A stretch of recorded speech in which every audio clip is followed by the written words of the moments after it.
Welcome to the Big Braid Show. I'm your host, Mr. Big Braids, coming to you live from a reservation somewhere. Taking a look at BTC, the rest of the market. BTC coming in at 17,202, just above that support of the 786 at that short-term time frame. Are we going to start seeing some movement to the upside? BTC still remains bullish, but we're still some turbulence on the way up. Still got to get over this 18,385. Definitely got my eyes on that 786 at 17,185. Coming in at 17,202. So just above that support there. Made a run at that 618.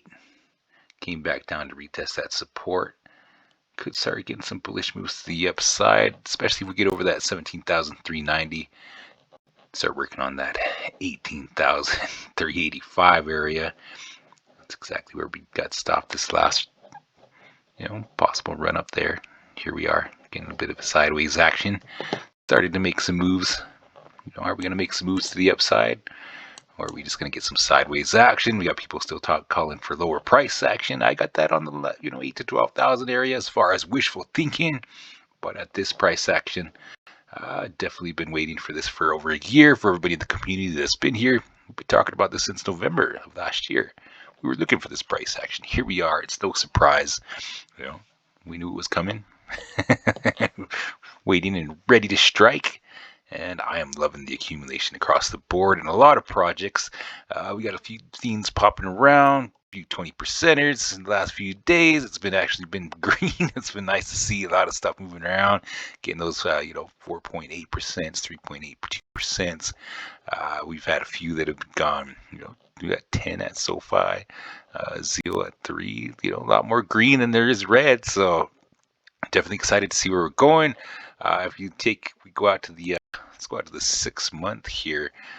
We're still got a lot of news from the Fed. Fed still, throwing it out there, stating that they're they're gonna be like, gonna keep it going until we get this inflation fixed. That Goldilocks scenario, not too hot, not too cold inflation. So until then, I definitely got the orange wraps rolling and the smoke blowing, and I'm loving that accumulation. But you always got to remember, this is not financial advice. These are my views and opinions on the market only, and you always got to do what's right for you, because I'm on board and ready to go, but I'm also ready to buy real low. So everybody's got to have their plans. I definitely got my plan, and I have my plans too. I'm out here accumulating across the board, loving the price action. Everything's just so get more bang for the buck. We got high prices on food, everything else around the market, but low cost price action in stocks and crypto. So I'm definitely loving the price action across the board. And if we do get that lower price action, I'm definitely going to be super excited, because I'm coming in at some all-time ultimately low price action. That would be amazing. Got a few news around there. We got that BlackRock situation going on. Got people talking about it, possibly could ruin the game, taking control of the crypto market. The way I definitely look at it, this is, I've been expecting this for years now, because I just been waiting for it to, like I said, right now BTC is affordable. Normal average people can afford it right now, and the only way to keep the keep it rolling, keep things to where, as the Fed does, they do these little checks and balances. So many people got to be poor. So many people got to be laid off. There's got to be so much, less spending here and there. They got to, it's, if a company comes in and just buys out BTC and makes it unbelievably overpriced to where retail, we can't afford it. It's, it's going to be at a point to where, when you buy it, it's just going to be like, I put $5 in and I'm going to get $5 back because the price is so high. And, you might imagine you'd still make some profit over time.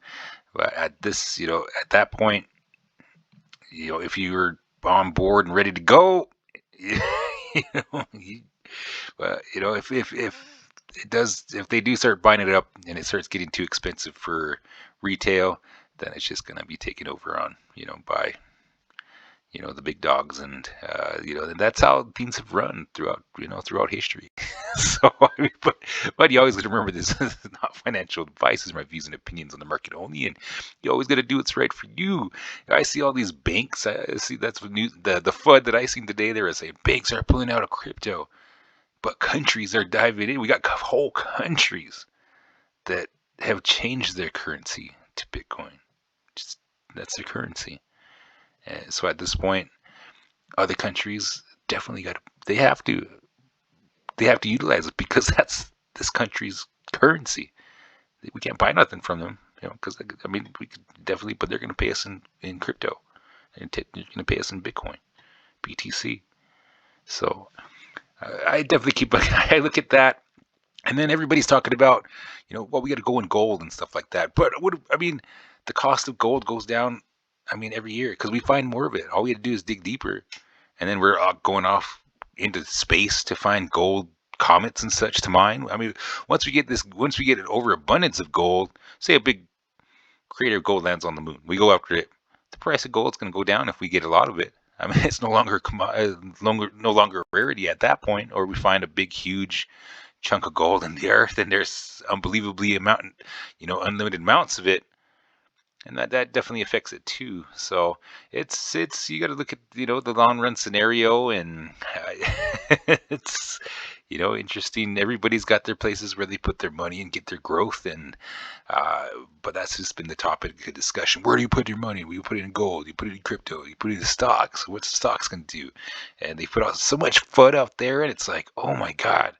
And if you haven't been riding the roller coaster, it gets tough, but you get used to it. And in time, holdings, I've been riding this roller coaster so long that it's not even noticeable. I know a lot of newbies that just check their portfolios on the minute. I just don't even really pay attention to it anymore. I do, check it if some security stuff comes up or something like that. But other than that, I'll just make some purchases and go on with my day. But that's my plan, and and that's how that keeps me going. But I know a lot of people out there have been buying this, up here, with a lot of people saying, "Oh yeah, well it's the bottom." They buy and it drops down, and they can't handle these dips to the bottom because they're losing all their money, and that's sad. But those of us that knew the price action was going lower, we definitely knew that we were going to be. We had an area that we were ready to start buying in, and so regardless of if it's up or down, we're not that far from the bottom, wherever that's at, but we're not as high up as we was before. You buy low and sell high. That's my plan. That's what I tend to do. So, but I see it all. I visit a lot of different chat rooms, a lot of different different spaces, and I talk to a lot of important people as well too. And it's interesting to see what everybody's got to go, but it definitely looks like it's holding that price action coming in at 17,203. So I'm definitely excited to see if we can start making some moves up towards the 17,390. It was very awesome to see a lot of stuff moving around in the market. We got keep up 9%. That's definitely awesome. So there's money being made out here, and people are taking profits. People are profiting. People are, and we haven't even barely begun. A lot of stuff. We had Gala making some moves up to the upside. It looks like it's that was amazing. 1 cent. I mean, everybody's out here getting some cash. I mean, Gala 1 cent. We all knew it was going to do something. Everybody knew that. We all knew that. We all looked. I'm sure there's a lot of you that have it on your watch list too, and you looked at it and said Gala. Yeah. Gala is going to do it. Gala. It's like, but we know it makes moves when it wants to make moves. For those of you that have been here for a while, but yeah, definitely looking forward to getting the videos out. A lot of people asking for that TA and such, and it's getting to that point to where we're going to start logging it in, getting the more videos out and such. And I'm just counting the days because I look forward to getting that TA back in the game, and looking for those 1000X coins that are going to be making those moves up to the upside. So anybody got some coins that they feel is going to be blasting off next, be sure to comment. We're going to post them up and take a look at them throughout the week. So definitely feel free to comment them. If anybody's got some good cannabis stocks out there, we can take a look at. Let's take a look at those. If anybody got some stories, some kind of topics you guys want to talk about, or want to hear what Mr. Big Braids feels about that situation, be sure to ask. I'll be sure to do a video about that. I'm definitely interested to see what everybody's questions are and such like that. But definitely we were rolling with the White Widow tonight. Very intense strain. Definitely loving that fresh taste, that fresh flavor, and loving that White Widow. It's a little poem to give you for those of you that are, it hypes you up a little bit. It's more of a daytime, I believe, but definitely a decent decent strain. And so oh, excuse me. So that is the strain of the evening, and we're gonna be back through the week. Definitely keep an eye on this price action, and we will be back tomorrow. So for everybody and all the coins we talked about tonight, good luck. And you always got to remember, this is not financial advice. These are my views and opinions on the market only, and you always got to do what's right for you. So you always have a good afternoon, good evening, good morning, and good day. Mr. Big Braids signing out.